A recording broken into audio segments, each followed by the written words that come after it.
Omagyanatimirandhasya Gyananjana Shalakaya Chakshurunmilitam Yena Tasmai Shri Gurave Namaha. Hare Krishna. Seems that many of our party have gone for darshan at the temple. They may be gone a long time. I heard this morning some devotees went there at 2 o'clock in the morning, and at 6 o'clock, after 6 hours, that means at 8 o'clock, they asked how much more time to wait, and they were told about 3.5 hours. Then they came back. So it would be nice if our temples become so popular. But in that case, what would we do if we had so many people? We'd build another temple.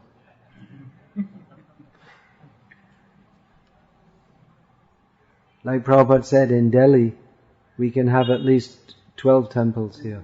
And that time Delhi was much smaller, actually. Now the metropolis has expanded to include so many places. Gurgaon, Faridabad, Ghaziabad, Noida. It's just keeps on growing. So that's one solution. Make more and more temples. Everyone here took darshan so far? No. When some devotees came to see Chaitanya Mahaprabhu in Puri, then Chaitanya Mahaprabhu asked them, did you go for darshan of Kamala Nayana, which means Jagannath? They said, no, we'll go later. He said, what's that? First thing you're supposed to see, Jagannath. No, he said, we came here to see you first. So Chaitanya Mahaprabhu said, why? Why did you do that? He said, well, the legs follow the heart. Our heart brought us to Chaitanya Mahaprabhu first.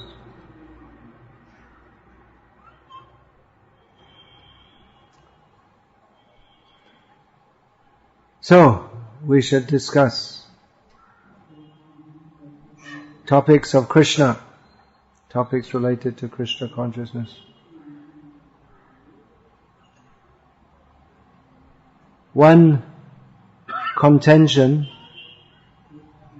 Oh, you're supposed to be translating that. Right? So, one idea I recently heard from the wonderful world of ideas was that in Krishna consciousness we shouldn't torture ourselves. This idea of taking so much difficulty, then you're straining yourself so much, this is not good. You live comfortably and happily and chant Hare Krishna. Why strain yourself so much? Why try so hard? Krishna likes to see his devotees happy. So, following all these rules, and that's not required. Be honest, you have so many material desires. So don't try to pretend to be a big Paramahamsa. You have some material desires, so sometime you can go to some movie, you can watch TV, you can, eat what you like. Don't torture yourself. You can offer, when you go to the cake shop, you can buy something and offer it to Krishna.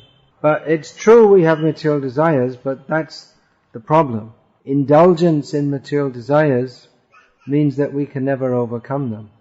Yeah, to enter spiritual life means to enter a life of denying the calls of the lower nature. This idea that, you just live happily in this world, it sounds more like some bogus Swami's preaching. I don't find this in Bhagavad Gita. In one sense, the life of an aspiring devotee, a sadhaka, is one which could be described as self-torture. Srila Prabhupada wrote, there are two kinds of happy people. One is the Paramahamsa, who's completely situated on the spiritual platform. And the other is the complete fool who indulges in material activities with no spiritual intent. And the aspiring transcendentalist, he strives to overcome his lower nature and come to the higher nature. The problem with, you might say, well, it's difficult to be a Paramahamsa and it's easier to be a an indulgent materialist, so why not just enjoy yourself? The problem is that enjoyment, it's not enjoyment. It's just an illusion of enjoyment which very quickly manifests as severe distress. Yehi sangsparshaja bhoga dukha yonaya evateya dyantavanta kaunteya nateshu ramate buddhaha. The happiness which, or the so-called happiness which derives from the contact of the senses with the sense objects is not happiness at all, but beginning, middle and end, it's simply the cause of distress. Therefore an intelligent person does not take part in it.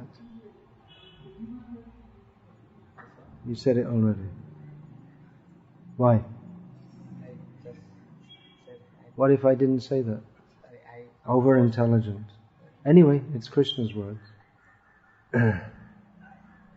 So the aspiring transcendentalist is endeavoring to overcome the lower nature. Actually, when we say the lower nature, it's not really our nature at all. It's just an appearance of what appears to be our nature. Our real nature is to be Krishna conscious. And although that may appear to some to be self-torture, actually, even the aspiring transcendentalist is actually, although it may appear to some as self-torture, he's actually much more happy than the fool who thinks he's happy on the sensual platform. So these ideas, to float them in the society of devotees, it's very dangerous. Don't torture yourself, don't take it easy. If these ideas become prominent, then no one will ever make any spiritual advancement. It is required that we repeatedly and regularly hear from Bhagavad Gita and Srimad Bhagavatam about the actual nature of reality. There is no happiness in this world. Everything in this world is temporary. We need to repeatedly hear this. So we may think, well, I don't like to hear this. That is exactly why we need to hear it. What we don't like to hear is usually what we need to hear. And what we like to hear is usually that which is not for our ultimate benefit. Therefore, sannyasis are required in human society to go everywhere and speak the undiluted truth. Because generally people are expert in mixing up, even if they get the message of Shastra directly, they're expert at mixing it, diluting it, reconverting it back to sense gratification.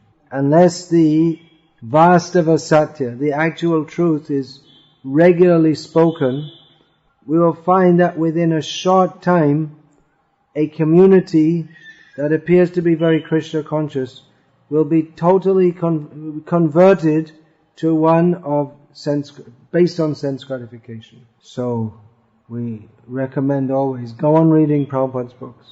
Srila Prabhupada is merciless.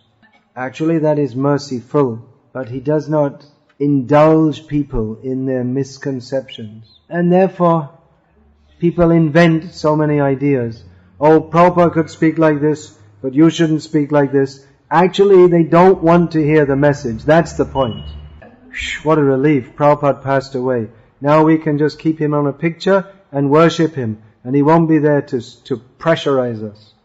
Now we can just tell nice stories about him and how he smiled, and then no one should speak like him because no one's qualified. And we'll just take his blessings and mercy and live very comfortably. And he's very loving and kind, so even if we don't follow any of his instructions, still he'll deliver us. Converting Srila Prabhupada into a Jesus-like figure. People say, just believe in Jesus and he will save you. To believe in Jesus, what that means is not defined. So Prabhupada said that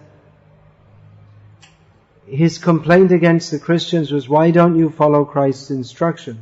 So if we simply say, well, Prabhupada's very kind, he understands that we're very weak, so we love him, so it's difficult for us to follow all his instructions.